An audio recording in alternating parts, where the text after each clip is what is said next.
Hi, I'm Daniel Smith, Outreach Program Manager for the University of Wisconsin-Madison Division of Extension's Crops and Soils Program.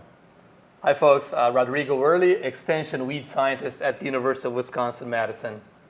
Rodrigo, we're inside today. Why are we inside? Yeah, that's a good point, Dan. So this past weekend we just had here, April 13th, 14th, 15th, we had beautiful weather.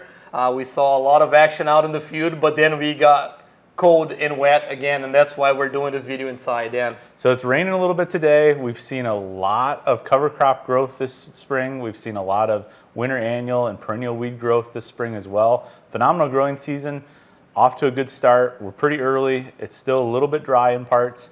What do you think about burn down? Yeah, spot on, Dan. So this question has come up a lot this past few days. So as we just indicated, the weekend was beautiful for field applications, for herbicide applications, but now things are changing. Our weeds have taken advantage of the nice weather conditions, and so have our cover crops. So for folks out there that are in conservation, no-till agriculture, the big question is when to deploy a burn down, right, Dan? And then the one thing we're recommending them is to pay close attention to the weather, Dan, because when you're making a herbicide application, you want to have decent daytime temperature, but not only the daytime, Dan, you also need decent nighttime temperature. What research has shown us is that you need at least 2 days following your application with daytime temperature above 55 degrees Fahrenheit, but you also need 2 nights of temperature above 40 degrees Fahrenheit, so there's proper uptake and translocation of those herbicides, either by your cover crop that you're trying to terminate or by your weeds out there that you're trying to burn down before you establish your corn or soybean crop. And a couple years ago, we had these conditions in May where it got a little bit cooler, and the certain atmospheric conditions combined with topography made for some really challenging conditions for cover crop termination. So we know this is a very relevant topic for Wisconsin producers. Continuing that story, we've got a lot of biomass already. Usually mid-April, we're talking about maybe 2 or 3 inches of biomass, nothing that's really measurable for weed control, but we're approaching points where we could be thinking about planting now and using that biomass for weed control. What are your thoughts on that? Yeah, that's an excellent question, Dan. What farmers are asking us, say, hey, we're getting ready to start planting soybeans. As soon as things dry out here, we're gonna go, okay?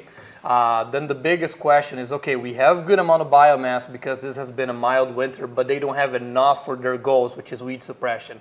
If you're after weed suppression, you want to have 4,000 pounds ahead of your soybeans, you know, the knee-high, mid-thigh height for your cover crop, right? So we want to plant early. We don't have enough biomass, but we're getting close. So the question is, can I plant my soybeans still in April?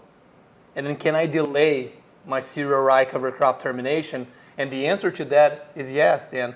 We've done some work. You and I have collaborated in some research, and more recently we're looking at this critical time of cereal rye removal in soybean crop, okay? And one experiment that we did last year, we planted the soybeans April 25th, and then we terminated the cover crops 15 to 20 days later without impacting our soybean yield, okay? So if you're gonna be planting your soybeans late April, early May, your cereal rye cover crop is not as big as you wanna see it yet, you can plant green, and then you can wait about 2 weeks to terminate that cover crop. The catch is good seed soil contact when you're planting that soybean crop. And the other thing is to watch for moisture, right, Dan? Because if it gets really dry, we don't know what's going to happen in the next couple weeks. If it gets really dry, terminate early. But if we keep getting moisture here and your beans are planted early, you can let that cereal rye cover crop grow until you reach that, you know, knee-high, mid-thigh, 4,000 pounds that we talk about without impacting your yield potential.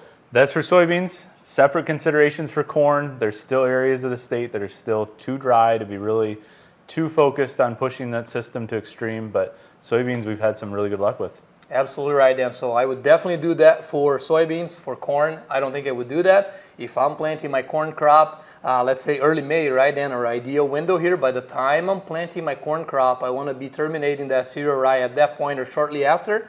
Okay, so that's kind of our main recommendation now. And then what we're learning from our colleagues in the soil science department, Dr. Matt Ruark, for instance, is that 2,000 pounds is kind of that threshold ahead of corn. So you don't want to let your cereal rye cover crop grow much more than 2,000 pounds ahead of a corn crop. Right. Wrap things up, Rodrigo. We're still planning herbicide programs for the year. We've had some accounts that herbicide programs may be being pushed a little bit legally for, say, our growth regulator chemistries. What would you say about that? Yeah, then that is a good question. If we can get into the specifics here, you're probably referring to the Enlist E3 technology, right? So folks that are adopting our soybean E3 technology or Enlist soybeans out there, it's quite popular here in the state of Wisconsin, the upper Midwest.